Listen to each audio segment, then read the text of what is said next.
اعوذ باللہ من الشیطان الرجیم بسم اللہ الرحمن الرحیم اللہم صلی علی سیدنا و مولانا محمد وعلی آل سیدنا و مولانا محمد وبارک وسلم وصلوا علیہ انا صلاتی و نسکی و محیای و مماتی للہ رب العالمین کہ بے شک میری نماز، میری قربانی، میری زندگی، میری موت اللہ رب العزت کے لیے ہے جو تمام جہانوں کا رب ہے۔ اللہ رب العزت کا شکر ادا کرتے ہیں کہ اس نے ایک مرتبہ پھر ہمیں یہ موقع دیا اور ہم آپ کی خدمت میں حاضر ہوئے۔ آپ تمام کی خدمت میں میری جانب سے السلام علیکم ورحمۃ اللہ وبرکاتہ۔ محترم ناظرین، شرم و حیا ایک فطری عنصر ہے جو پروردگار عالم نے ہر انسان کے اندر رکھا ہے، سوائے اس کے کہ انسان اپنی فطرت سے منحرف ہو جائے یا انحراف کر لے۔ شرم و حیا جب انسان کے اندر اللہ رب العزت نے رکھی، اور انسان اور جانور میں فرق ہے، انسان اور جانور میں عقل و شعور کے اعتبار سے فرق ہے کہ اللہ تعالیٰ نے انسان کو عقل و شعور عطا فرمایا ہے، اور یہی عقل و شعور جناب یہ تقاضا کرتا ہے کہ انسان اپنے اندر شرم و حیا پیدا رکھے ہر اعمال میں۔ ہم اکثر و بیشتر یہ دیکھتے ہیں کہ ہم شرم و حیا کو لباس سے مشروط کر دیتے ہیں، جبکہ زندگی کے گزارنے کے ہر عمل میں، آپ کے ہر افکار میں، آپ کی نگاہ میں، آپ کی گفتگو میں، آپ کے اعمال میں، رشتوں میں، ہر رشتہ یہ تقاضا کرتا ہے کہ انسان حیا سے کام لے، اخلاقیات میں شرم و حیا سے کام لے۔ یہ نبی پاک صلی اللہ علیہ وسلم کی سیرت مبارکہ کا مفہوم بھی کچھ اس طرح سے ہے کہ اگر تم میں حیا نہیں تو پھر جو جی چاہے کرو۔ یہ ایک بہت بڑی بات ہے ناظرین محترم، اور اسی تعلق سے ہم آج یہ موضوع آپ کی خدمت میں لے کر حاضر ہوئے ہیں، یعنی شرم و حیا آج کا ہمارا عنوان ہے۔ اس عنوان کے تحت جو معزز مہمان شخصیات آج کے ہمارے پینل میں گفتگو فرمائیں گی وہ یقینی طور پر کسی تعارف کی محتاج نہیں ہے، اور میں ان کے لیے خصوصی طور پر بلا مبالغہ یہ بات کہوں گی کہ اختصار کے ساتھ گفتگو فرماتی ہیں، لیکن جامع اور مدلل گفتگو فرماتی ہیں اور اپنا معافی ضمیر اب ہم تک پہنچا دیتی ہیں بہت ہی مختصر انداز کے ساتھ۔ ہمارے ساتھ سعدیہ انصاری صاحبہ موجود ہیں، ویلکم کرتے ہیں۔ السلام علیکم ورحمۃ اللہ وبرکاتہ۔ مزاج بخیر ہے سعدیہ آپا؟ کیسی ہیں؟ ٹھیک ٹھاک ہیں؟ الحمدللہ، سلامت رہیے۔ اور ان کے ساتھ جو شخصیت تشریف رکھتی ہیں آج کے پینل کی، جو دوسری مہمان شخصیت ہیں، ان کا بھی ایک جداگانہ انداز ہے، مطالعے کی شوقین ہے، پڑھنے پڑھانے سے تعلق ہے، آج ہماری بزم میں موجود ہیں اور اسی موضوع کے عنوان پر ہمارے ساتھ گفتگو بھی فرمائیں گی۔ انیلا فتح ہمارے ساتھ موجود ہیں، ویلکم کرتے ہیں۔ السلام علیکم ورحمۃ اللہ وبرکاتہ۔ وعلیکم السلام۔ کیسی ہیں انیلا؟ خیر عافیت سے؟ الحمدللہ، جیتے رہیے۔ سعدیہ انصاری صاحبہ، شرم و حیا جیسا کہ ہم نے اپنے ناظرین کے گوش گزار کیا کہ آج کا ہمارا عنوان ہے، شرم و حیا قرآن مجید فرقان حمید کے ارشادات کے مطابق آپ ارشاد فرما دیجئے۔ اعوذ باللہ من الشیطان الرجیم، بسم اللہ الرحمن الرحیم، والصلاة والسلام علی سید الانبیاء والمرسلین۔ جیسا کہ آپ نے بھی ارشاد فرمایا کہ یہ اللہ تبارک و تعالیٰ کی طرف سے عطا کردہ ایک وصف ہے جو اللہ نے ہر انسان کو دیا ہے، بے شک فطرتاً یہ لے کے پیدا ہوا ہے انسان، اور یہ ایسا وصف ہے کہ جو اخلاقی خوبیوں کی پرورش کرتا ہے، یعنی جتنی بھی اخلاق حسنہ کے اندر جو بھی چیزیں ہمارے لیے ہیں جو ہمیں اپنانی چاہیے ان کی پرورش کرتا ہے۔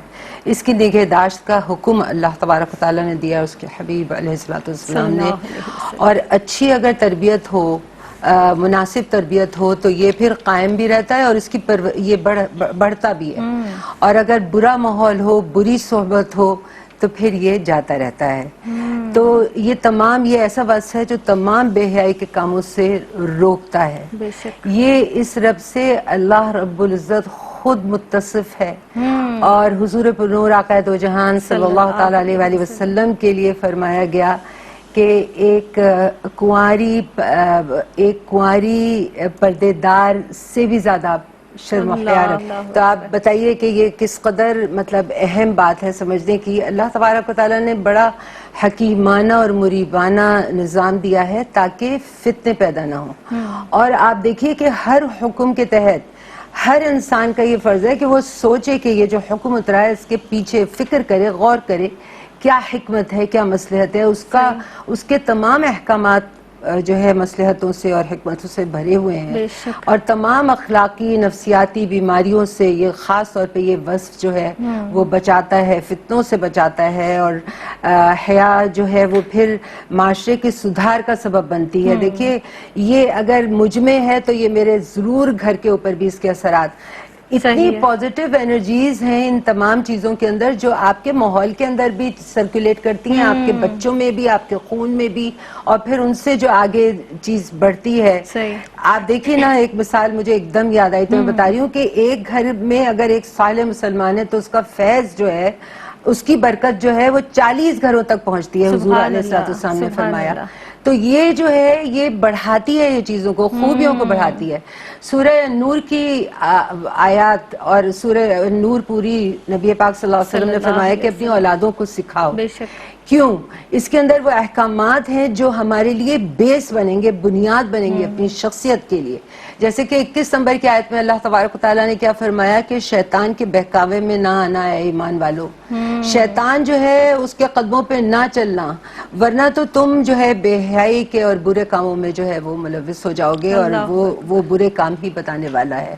اور پھر آگے آپ دیکھیے 31 اور 32 نمبر کی آیت، جہاں پر جب حکم شروع ہوتا ہے تو پہلے مردوں سے شروع ہوتا ہے کہ اے ایمان والے مردوں اپنی نگاہوں کو نیچی رکھو، پھر اس کے بعد مومن عورتوں کے ساتھ کہ نگاہوں کو اپنی نیچی رکھیں، اب اپنی چادریں لٹکا لیں جب باہر جائیں، اور شرمگاہوں کی حفاظت کریں، اور وہ جو مطلب پیر ایسے، قدم ایسے رکھیں کہ وہ جو چھپا ہوا زیور ہے پیروں میں تو وہ اس کی آرائش ظاہر نہ ہو، اپنے آرائش کے مقامات کو ڈھانپے رکھیں، وہ جو زیور آپ پہنتے ہیں تو یعنی یہ نہیں ہے کہ وہ کھلا رہے، اگر آپ نے زیور پہن لیے تو ان کے مقامات کو بھی ظاہر نہ کریں، سینوں کے اوپر اپنے اوڑھنیاں رکھیں، عورتوں کے لیے فرمایا غیر محرموں سے آپ پردہ کریں، اور یہ سارے جب آپ کام کریں گے اے مومنوں تو پھر آپ فلاح پائیں گے۔ بے شک، اللہ تبارک و تعالیٰ نے یہ ارشاد فرمایا۔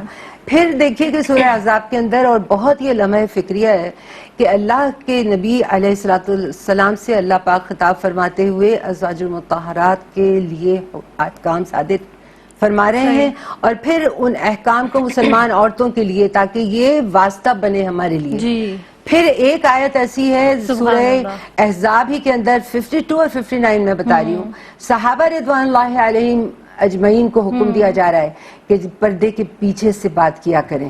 جی وہاں پر حکم دیا جا رہا ہے کہ اپنی صاحبزادیوں، اپنی ازواج المطہرات اور مسلمان عورتوں سے فرما دیں کہ اپنے چہروں پر چادر لٹکا لیا کریں جب باہر جائیں۔ تو یہ کن کے لیے احکامات آ رہے ہیں؟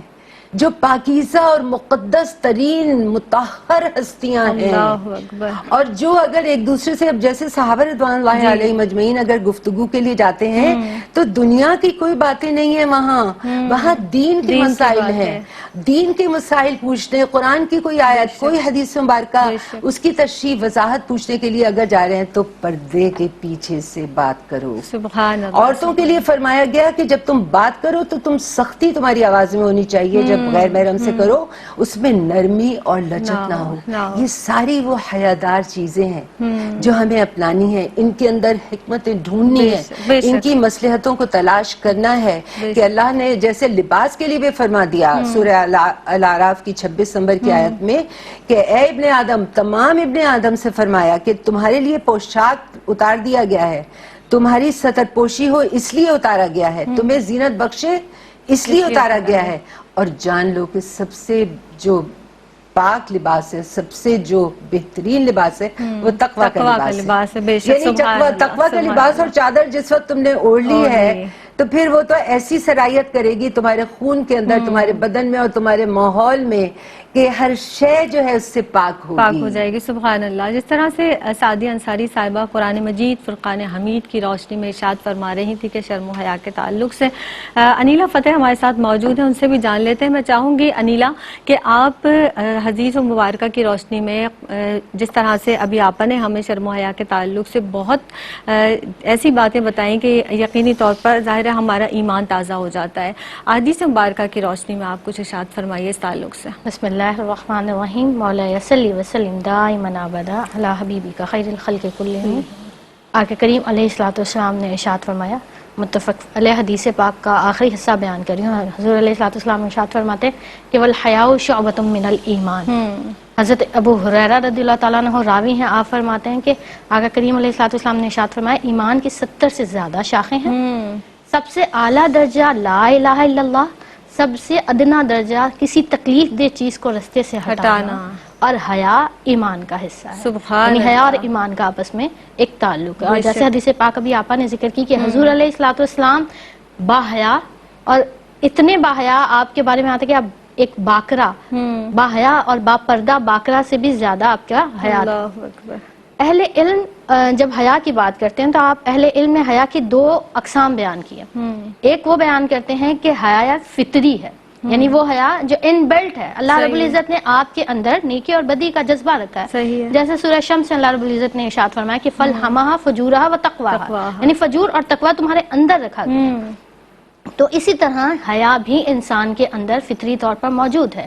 اور دوسری جو قسم اہل علم بیان فرماتے ہیں وہ کہتے ہیں کہ حیا کسبی، یعنی وہ حیا جس کے لیے آپ محنت کرتے ہیں، وہ حیا جس کی آپ حفاظت کرتے ہیں، وہ حیا جس کے آپ بڑھانے کا انتظام کرتے ہیں. یا ضمن ایک جملہ کہہ دوں کہ جیسے ہم ایمان کی حفاظت کرتے ہیں، ایمان کو بڑھانے کی کوشش کرتے ہیں، ویسے ہی حیا چونکہ ایمان سے تعلق رکھتی ہے تو اس کو بڑھانا، اس کی حفاظت کرنا. اب اہل علم نے یہاں بیان کیا. آقا کریم علیہ الصلوۃ والسلام نے، نبی رحمت نے حیا کا ایک واضح تصور ارشاد فرمایا.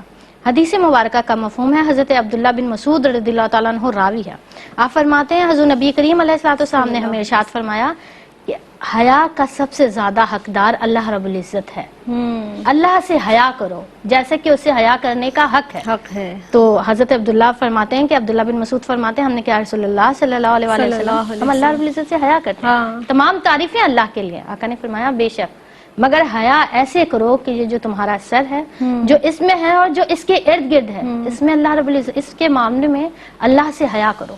جو تمہارے پیٹ میں ہے اور اس کے ارد گرد ہے، اس کے معاملے میں اللہ رب العزت سے حیا کرو. اپنی موت کو یاد رکھو، اپنی قبر کو یاد رکھو، یہ حیا ہے. تو جب اس کا اگر ہم مفہوم دیکھیں، اس کی ہم تشریح کریں تو سر میں اور سر کے ارد گرد ہے، اس سے کیا مراد ہے آقا کریم علیہ الصلوۃ والسلام کی؟ تو اس سے مراد یہ ہے کہ حیا کا بلا شبہ تعلق ہماری لباس اور ستر پوشی سے ہے، لیکن اس کے ساتھ ساتھ جیسے آقا کریم نے فرمایا کہ جو سر اور سر کے ارد گرد ہے، مطلب جو تمہارے سوچ ہیں، جو تمہاری افکار ہیں، جو تمہارے خیالات ہیں، وہ بھی پاکیزہ ہونے چاہیے، وہ بھی پاک ہوں. اس میں کسی قسم کی کوئی غلاظت، کوئی گندگی، کوئی سوچ ایسی نہ آ جائے جو تمہیں بے حیائی کی طرف ابھار دے. اسی طرح جو تم کھا رہے ہو تو وہ دیکھو جو تمہارے پیٹ اور اس کے ارد گرد ہے کہ جو تم کھا رہے ہو وہ لقمہ حلال ہے، اس کا حلال ہے کہ نہیں ہے، اس کا دھیان رکھو. اور جب تم موت کو یاد رکھو گے، قبر کو یاد رکھو گے، تو بے شک حیا وہ قوت ہے، وہ طاقت ہے جو آپ کو نیکیوں پر ابھارتی ہے، جو آپ کو برائی سے روکتی ہے. تو اللہ رب العزت سے حیا اسی طرح کرو. جب اسی سوال کا حضرت جنید بغدادی رحمۃ اللہ علیہ سے پوچھا گیا کہ آپ کیا کہتے ہیں کہ اللہ رب العزت سے حیا کرنے سے کیا مراد ہے، تو آپ فرماتے ہیں کہ اللہ رب العزت کی نعمتوں کی طرف نظر رکھنا اور اپنی کوتاہیوں پر نظر رکھنا. جب دونوں طرف نظر ہوگی اور اس کے درمیان جو کیفیت پیدا ہوگی، اس کیفیت کا نام حیا ہے. سبحان اللہ. یعنی اس رب تعالیٰ کو یاد رکھنا. اور پھر آقا کریم علیہ الصلوۃ والسلام نے فرمایا کہ تمام ادیان کا خلق ہے اور دین اسلام کا خلق عظیم حیا ہے. سبحان اللہ. اور کتنی خوبصورت ڈیفینیشن آپ نے ارشاد فرمائی انیلا فتح صاحبہ. اس وقت جناب ہمیں ایک وقفے پر جانا ہے، آپ رہیے گا ہمارے ساتھ، ہم رہیں گے آپ کے ساتھ. ملتے ہیں اس مختصر سے وقفے کے بعد. السلام علیکم ورحمۃ اللہ وبرکاتہ. وقفے کے بعد ایک مرتبہ پھر آپ سب کا خیر مقدم ہے. جناب ہم آج موضوع پر گفتگو کر رہے ہیں، وہ عنوان ہے شرم و حیا. معزز مہمان شخصیات ہماری اس بزم میں آج کے پینل میں موجود ہیں سعدیہ انصاری صاحبہ اور محترمہ انیلا فتح صاحبہ. سعدیہ انصاری صاحبہ، جس طرح سے دوران گفتگو انیلا فتح صاحبہ نے بھی ارشاد فرمایا کہ حیا ایمان ہے. اب حیا اور ایمان کا تعلق میں چاہوں گی آپ اس کی وضاحت فرما دیجئے. بسم اللہ الرحمن الرحیم. بے شک ایمان جو ہے وہ مان لینا ہے. ایمان جو ہے اس کے کچھ تقاضے ہیں. ایسا نہیں ہے کہ آپ نے مان تو لیا کہ اللہ ہے، لیکن آپ پھر اس کے جو تقاضے ہیں ان کو پورا نہیں کر رہے. صحیح. تو بالکل اسی طرح سے مومن کو پورے کرنے ہیں اگر وہ ایمان والا ہے. سورہ حجرات کے اندر 14 نمبر کی آیت میں کچھ اعرابی آئے اور انہوں نے کہا کہ ہم تو ایمان لے آئے. تو اللہ کی عرش سے فوراً آیت اتری کہ ان سے کہو کہ ابھی تو یہ ایمان صاحب ایمان ہے ہی نہیں، ابھی تو یہ صرف دائرہ اسلام میں داخل ہوئے ہیں. کیسے کہ انہوں نے جو ہے صرف وہ جو مخالفت تھی اس کو چھوڑ کر یہ مطیع ہوئے ہیں، دائرہ اسلام میں داخل ہوئے ہیں. تو ایمان جو ہے وہ بہت گہرائی کے ساتھ سمجھنے کی چیز ہے. اور بے شک جیسی آپ نے بھی حدیث مبارکہ بھی ہم نے سنی کہ حیا ایک ایمان کی شاخ ہے، تو اسی لیے اس کو فرمایا گیا ہے. سورہ احزاب کے اندر ایک اور آیت ہے جس کو میں بتا دوں کہ دیکھیے جو حکم اترے ہیں ان کے لیے اللہ نے یہاں پر تنبیہ کر دی ہے کہ جب اللہ اس کے رسول علیہ الصلوۃ والسلام کوئی حکم دیتے ہیں تو سر تسلیم خم کر دو. ان کو کسی کام کے اختیار کرنے کا کوئی حق نہیں، کوئی باقی نہ رہے، دو آرائیں اس کے اندر نہیں ہوں کہ جیسے آج کل کے دور میں آپ دیکھ رہی ہیں نا کہ ہاں ہے تو ہمارا تو دل صاف ہے، ہمارا دل صاف ہے تو کیا مطلب ہے ہم اگر یہ نہیں کر رہے تو. جو ایک اپنے آپ کو تھپکنا جو ہے نا وہ جو ایک کیفیت ہے. تو یہاں تو اللہ نے حکم دے دیا کہ جو اللہ اس کے رسول نے حکم دے دیا ہے اس میں کوئی دو آراء نہیں ہو سکتی ہیں، سر تسلیم خم کر دو. بلکہ اپنے دل کے اندر بھی تنگی محسوس نہ کرو، بلکہ دل کے اندر یہ تمہاری کیفیت نکلے کہ جو میرے رب کا حکم ہے وہ میرے لیے سب سے بہتر ہے. اس میں اتنی حکمت ہے، پہلے مجھے وہ حکمتیں اور مصلحتیں تلاش کرنی ہیں اور اپنی دنیا بھی نجات میں بھی اور آخرت میں بھی نجات کا سبب ہے یہ سارا کچھ جو ہے جو میرے لیے ہے. جو نبی پاک صلی اللہ علیہ وسلم نے فرمایا کہ حیا نہیں تو ایمان نہیں، حیا نصف ایمان ہے. قرآن حدیث کے اندر جتنے بھی فحش اور منکرات سے بچنے کے لیے فرمایا گیا ہے، سو کے الفاظ آئے ہیں، منکرات کے آئے ہیں، فحش کے آئے ہیں، یہ تمام سے بے حیائی مراد ہے. اور اسلام نے اتنی شدت اور جامعیت کے ساتھ بے حیائی کو روکا ہے کہ حیا اسلام کا ایک مخصوص جو ہے وہ وصف بن گیا، یہ اخلاقی وصف بن گیا. حضور نور علیہ السلام نے فرمایا جیسا کہ خاص خلق ہر دین کا ہوتا ہے، دین اسلام کا حیا ہے. اور آپ نے فرمایا کہ یہ جزو ہے ایمان کا.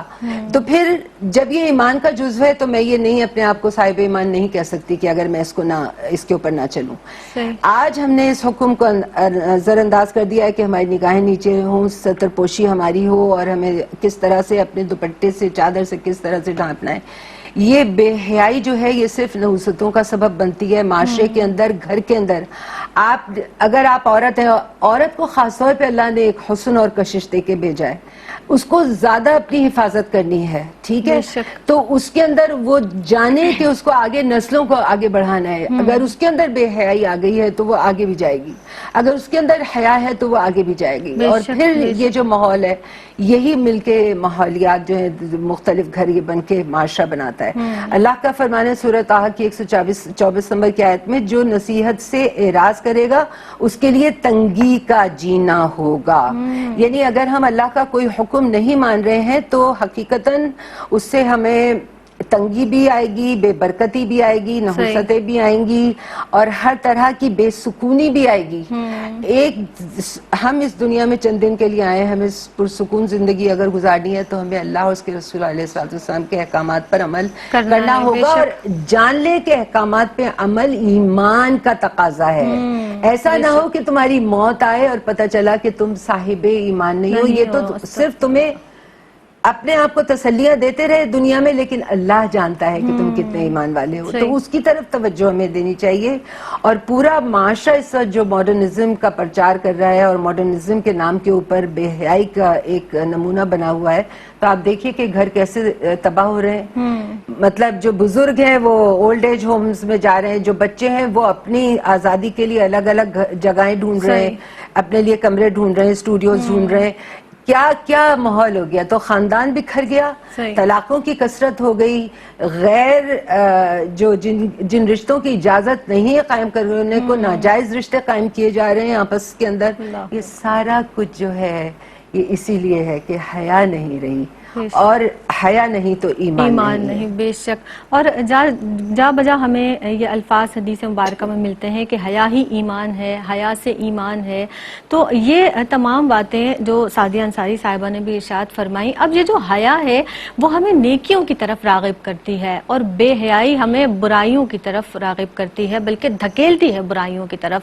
آپ یہ ارشاد فرما دیجئے انیلا فتح صاحبہ کہ اب حیا کے فقدان سے ہم جس طرح سے آپ سعدیہ انصاری صاحبہ نے بھی کچھ اشارہ کیا، تو کیا کیا نقصانات ہیں جو معاشرے کو بھگتنے پڑتے ہیں حیا کے فقدان کی وجہ سے؟ بسم اللہ الرحمن الرحیم۔ دیکھیں، اگر کسی مرد سے حیا نکل جائے تو معاشرہ بگاڑ کا شکار ہو جاتا ہے، اور اگر عورتوں میں سے، خواتین میں سے حیا نکل جائے تو نسلیں تباہ ہو جاتی ہیں۔ اللہ اکبر۔ اگر ہم اب دیکھیں ہمارے معاشرے کی صورتحال، تو تباہی اور بربادی ہی کی طرف ہم تیزی سے رواں دواں ہیں، کیونکہ اللہ رب العزت نے اور اسلام میں آرائش کا حکم ہے، آرائش کی ترغیب دی ہے، لیکن نمائش کی ترغیب نہیں دی۔ ہم اظہار حسن و جمال کے لیے جو راستے اختیار کر رہے ہیں وہ ہمیں بے حیائی کی طرف لے کر جا رہے ہیں، اور اسلام اس سے منع فرماتا ہے۔ اب جو معاشرے میں بے حیائی کے فقدان سے نقصانات آ رہے ہیں، جس حدیث پاک کا آپ نے اپنے انٹرو میں ذکر کیا تھا کہ آقا کریم علیہ الصلوۃ والسلام نے ارشاد فرمایا کہ حیا نہیں ہے تو جو چاہے کرتے رہو۔ یعنی حیا وہ ڈیڈ لاک ہے، حیا وہ فل اسٹاپ ہے کہ اگر آپ کے اندر حیا موجود ہوگی اور آپ کے اندر برائی کا خیال آیا تو وہ رک جائے گی، اگر آپ کے اندر بے حیائی کا خیال آیا تو وہ رک جائے گی۔ ایک لمحے کو ہم تصور کریں کہ نقصانات سے پہلے میں ذرا اس بات پر ذرا غور کروں کہ ہم یہ سوچ لیں کہ اللہ رب العزت ہماری شاہرگ سے زیادہ قریب ہے، وہ ہمیں دیکھ رہا ہے، تو ہم پھر اس عمل سے خود بخود رک جائیں گے۔ پھر جیسے ہم نے ذکر کیا کہ حیا وہ طاقت اور وہ قوت ہے جو نیکیوں پر ابھارتی ہے، برائی سے روکتی ہے، لیکن جب حیا ہی نکل جائے گی تو پھر معاشرہ تباہی اور بربادی کا شکار ہو جائے گا۔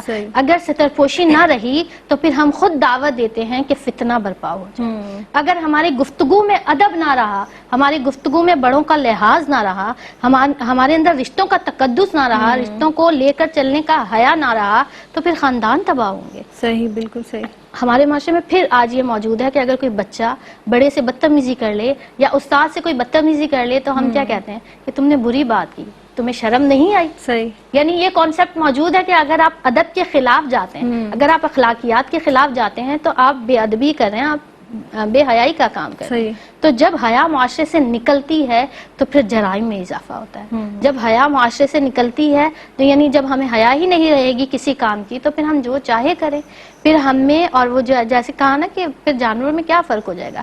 حیا ممتاز کرتی ہے ہمیں جانوروں سے، حیا ہمیں ممتاز کرتی ہے دیگر مذاہب سے۔ تو جب یہ عنصر ختم ہو جاتا ہے تو تباہی اور بربادی اور خاندان کا اور معاشرے میں جو نیگیٹیوٹی پھیل رہی ہے وہ سب حیا نہ ہونے کی وجہ سے ہے۔ آقا کریم علیہ الصلوۃ والسلام نے ارشاد فرمایا کہ قیامت کے قریب، یعنی آقا کریم علیہ الصلوۃ والسلام نے ارشاد فرمایا کہ جب سب سے پہلی چیز اٹھائی جائے گی ان میں سے حیا اور امانت اٹھا لی جائے گی۔ اللہ اکبر۔ اور آج ہم دیکھتے ہیں کہ ہم بے حیائی کی طرف جا رہے ہیں، اور بے حیائی کو ہم نام دیتے ہیں لبرلزم کا، بے حیائی کو ہم نام دیتے ہیں اپنے حق کا۔ صحیح۔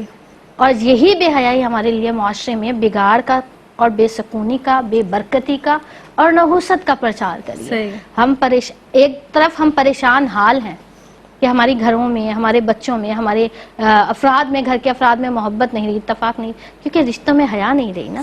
ہم گفتگو میں حیا اختیار نہیں کرتے، ہم جو چاہے بول لیتے ہیں۔ اب ہمارے اندر ایک برائی یہ بھی آ گئی ہے اور جو حیا کو پروموٹ کر رہی ہے معاشرے میں کہ ہم برائی کو برائی ہی نہیں سمجھتے۔ ہم آج کل بے حیائی کو بے حیائی سمجھ ہی نہیں رہے ہیں، ہم اس کو محسوس ہی نہیں کر رہے کہ ہم کوئی غلط کام کرنے جا رہے ہیں۔ تو یہ جو معاشرہ تباہی اور بربادی کا شکار ہو رہا ہے، جو جرائم کا شکار ہو رہا ہے، جو طلاقوں میں اضافے ہو رہے ہیں، ان سب کا ایک پیچھے ریزن ہی ہے کہ بڑوں میں، رشتوں میں، آداب میں، اخلاق میں، ہمارے معاملات میں حیا کا عنصر ختم ہوتا چلا جا رہا ہے۔ اور یہ جو آپ نے نقطہ پیش کیا نا کہ اب اگر سب سے زیادہ خطرناک بات ہی یہی ہے کہ آپ برائی کو برائی ہی نہ سمجھیں، یعنی آپ گفتگو میں، اب تو مذاق میں اس طرح کے جملے استعمال کیے جاتے ہیں کہ بھئی یہ تو مذاق ہے، لیکن اس میں بھی حیا کا ہونا بہت زیادہ ضروری ہے، آپ کی نگاہوں میں حیا کا ہونا بہت زیادہ ضروری ہے. رشتوں کا تقدس اس سے برقرار رہتا ہے کہ آپ کے اندر حیا ہو کہ کس طرح بڑوں کے سامنے آپ نے بات کرنی ہے، کیسے نگاہوں کو نیچے رکھنا ہے، کون سے الفاظ ہیں جو آپ نے بہن بھائیوں کے سامنے، ماں باپ کے سامنے استعمال کرنے ہیں، ادا کرنے ہیں. تو ان تمام چیزوں کا، ان تمام معاملات کا تعلق بھی حیا سے ہوتا ہے. ایک وقفہ جناب لیتے ہیں، حاضر ہوتے ہیں اس مختصر سے وقفے کے بعد. السلام علیکم ورحمۃ اللہ وبرکاتہ. وقفے کے بعد ایک مرتبہ پھر آپ سب کا خیر مقدم ہے. مجھے جناب سیدہ زینب کہتے ہیں. ہمارے ساتھ موجود ہیں سعدیہ انصاری صاحبہ اور محترمہ انیلا فتح صاحبہ. آج کا عنوان ہے جناب شرم و حیا، اور اسی تعلق سے بات کی جا رہی ہے. جس طرح سے وقفے پہ جانے سے قبل بھی ہم نے بات کی کہ حیا کا تعلق تمام زندگی کے جو معاملات ہیں ان سب سے ہوتا ہے، اور یہی سوال لے کر میں آپ کی خدمت میں پیش کر رہی ہوں سعدیہ انصاری صاحبہ کہ حیا کی اہمیت. اب جس طرح سے ہم نے پوری گفتگو کی تو اس میں ہمیں معلوم ہوا کہ حیا کی کس قدر اہمیت ہے، کیونکہ حیا کو ایمان کا جز قرار دے دیا گیا. اب جب اسی تعلق سے حیا کی اہمیت کو، اور بالخصوص میں چاہوں گی کہ اس کے جب ظاہر انسان کے اندر حیا ہے، اس کے وسیع تر فوائد ہیں معاشرتی طور پر بھی، انفرادی طور پر بھی. اس تعلق سے آپ کیا ارشاد فرمائیں گی؟ بسم اللہ الرحمن الرحیم. دیکھیے، ایک تو حیا کی اہمیت جو ہے وہ جو ابھی حدیث مبارکہ بیان ہوئی وہ میں دوبارہ مختصراً بیان کر دوں گی کہ اللہ سے حیا کا حق ادا کرو. یہ نبی مکرم صلی اللہ علیہ وسلم نے فرمایا صحابہ رضوان اللہ علیہم اجمعین سے. تو اللہ سے حیا کا حق وہ بتا بھی دیں تین چیزیں، اپنے یہاں سے اور اپنے جو تمہارے موت آنے والی ہے اپنے قبر کی ڈر سے. تو اس کی طرف ہمیں غور کرنا ہے. تو اگر تو ہم اللہ کی حیا کا حق ادا کر رہے ہیں تو تبھی ہم کہہ سکتے ہیں کہ ہم حیادار ہیں. اس کی اتنی اہمیت ہے. تو وہ سارے احکامات جو اللہ تبارک و تعالیٰ نے ارشاد فرمائے وہ پھر میں اس کو دہراؤں گی کہ ان کے اوپر اپنا سر تسلیم خم کر دینا ہے. نبی مکرم صلی اللہ تعالیٰ علیہ وآلہ وسلم کے جتنے بھی ارشادات ہیں اس سے ہمیں یہ پتہ چلتا ہے کہ حیا انسان کا ایک ایسا جوہر ہے، اخلاقی جوہر ہے. اخلاق کے میں سمجھتی ہوں سب سے اوپر یہی ہے کہ جس سے صرف فائدہ ہی پہنچتا ہے. آپ صلی اللہ علیہ وسلم نے ارشاد فرمایا کہ الحیاء لا یاتی الا بخیر، کہ حیا سے صرف بھلائی پہنچتی ہے. بے شک صرف بھلائی پہنچتی ہے. یہ بہت اہم بات ہے. یہ جو صرف ہے کس طرح سے بھلائی پہنچتی ہے کہ اگر میں حیادار ہوں تو بالکل یہی ہے کہ میں اپنے الفاظ کی ادائیگی میں بھی حیادار ہوں گی. اگر میں حیادار ہوں تو میں اپنے لہجوں میں بھی حیادار ہوں گی. اگر میں حیادار ہوں تو میں اپنا جو بول رہی ہوں اس کے بارے میں کہ وہ جھوٹ ہے یا سچ ہے یا گمان ہے یا مذاق ہے کیا ہے، اس کو یعنی وہ میں بات کو پہلے تولوں گی اور پھر بولوں گی. تو لہٰذا جب میں اس قدر حیا اصل میں یہی ہے. حیا جب انسان کرتا ہے اللہ کا حق جو ادا کرنا ہے، اس لیے میں نے اس کو دہرایا کہ وہ پھر یہ دیکھے گا کہ دماغ میں دیکھیے پہلے یہاں آتی ہے چیز پھر یہاں آتی ہے زبان پہ.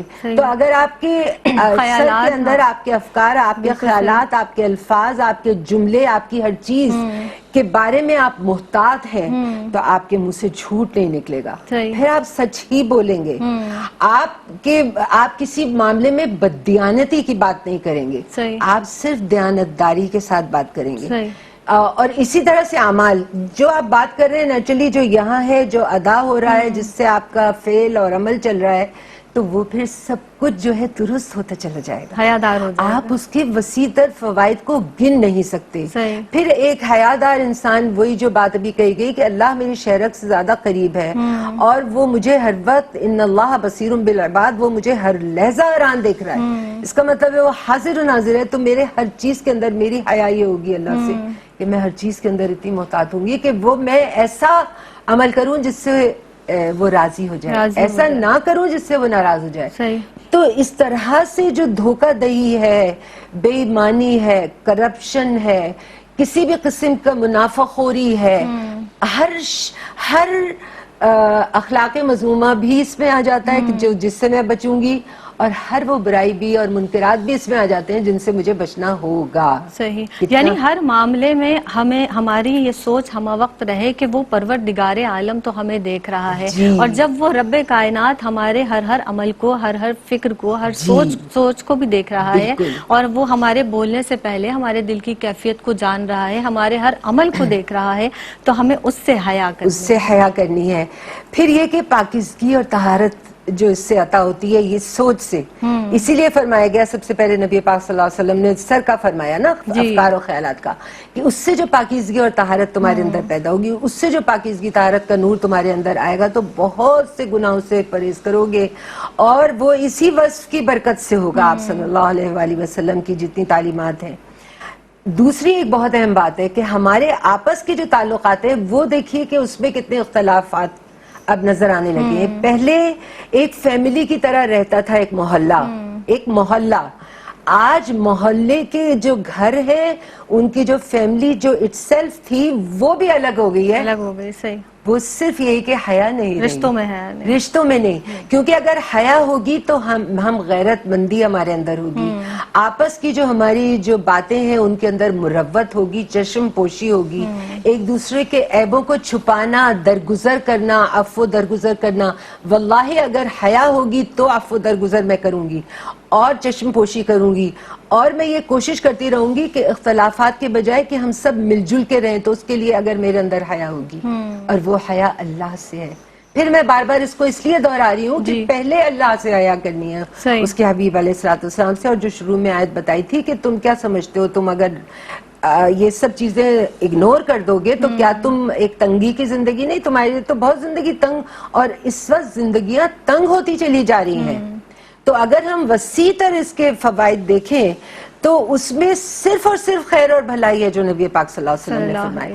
صرف بھلائی ہی پہنچتی ہے, وہ چاہے تمہارا پرسنل ہو, انٹرنل ہو, ایکسٹرنل ہو, یعنی تمہاری روح بھی اس سے پرنور ہو رہی ہے, تمہارا باطن بھی اس سے جو ہے پرنور ہو رہا ہے. وہ تقوی, اور اس کی جو بات ہوئی تھی ابھی کے نفس کو اللہ نے, تو وہ تقوی بھی تمہیں نصیب ہو رہا ہے, اور برائیاں بھی تم سے دور ہو رہی ہیں, بے حیائیاں بھی تم سے دور ہو رہی ہیں, اور پھر تمہارے آپس کے تعلقات کتنے اچھے ہو رہے ہیں. پھر تم ایک ماں ہونے کی حیثیت سے بھی بہترین ہو, بہن کی بھی, بیوی کی بھی, اور اسی طرح سے ہر رشتے کا تقدس تمہاری سمجھ میں آئے گا اگر تمہارے اندر حیا. صحیح. اور سب سے خطرناک بات یہ دیکھنے میں آ رہی ہے سعدیہ انصاری صاحبہ, کہ ہم کہیں پر بھی ہوں, چاہے اپنے گھر میں ہوں, گھر سے باہر ہوں, کہیں کسی بھی ادارے میں ہوں, ہم بہت آسانی سے رشوت بھی دے رہے ہوتے ہیں, لے بھی رہے ہوتے ہیں, جھوٹ بھی بول رہے ہوتے ہیں, اور آنکھوں میں آنکھیں ڈال کر, یعنی ہمارے اندر وہ حیا اس لحاظ سے, اس تعلق سے ختم ہو گئی ہے کہ ہم وہ کام بہت آرام سے, بہت آسانی سے کر رہے ہیں, بہت آسانی سے